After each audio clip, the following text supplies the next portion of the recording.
Және сақ болыңыздар. Сәлеметсіздер, қымбат көрермен, арнамызға қош келдіңіз. Әлемде және Қазақстанда болып жатырған соңғы жаңалықтарды алғашқы қатарынан білгіңіз келсе, арнамызға жазылыңыз, лайк басуды ұмытпаңыз. 14-16 сәуір аралығында Қазақстанда жаңбыр жауып үсік жүреді. Алдағы 3 күнде 14-16 сәуір аралығында Қазақстанның көптеген өңірінде ауа райы тұрақсыз болады. Синоптиктер болжамынша атмосфера фронттардың әсері сақталып, жаңбыр, найзағай және күшті жел күтіледі. Оңтүстік-шығыста және түнде орталық өңірлерде қатты жаңбыр жауады. Солтүстікте кей жерлерде қар аралас жаңбыр жауы ықтимал. Тек республиканың оңтүстік-батысында ғана жауын-шашынсыз ауа райы күтіледі.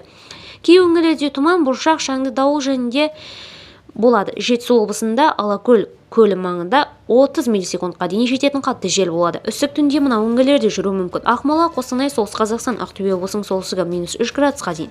Астана 14 сәуір жаңбыр, түнде кейде қатты дауыл. 15 сәуір түнде жаңбыр мен қар, күндіз жаңбыр. 16 сәуір түнде жаңбыр мен қар, күндіз бұлтты. Алматы 14 сәуір күндіз қатты жаңбыр, найзағай бұршақ. 15 сәуір жаңбыр, найзағай. 16 сәуір жауын-шашын, найзағай. Шымкент 14 сәуір түнде жаңбыр, найзағай. 15 сәуір жауын-шашынсыз.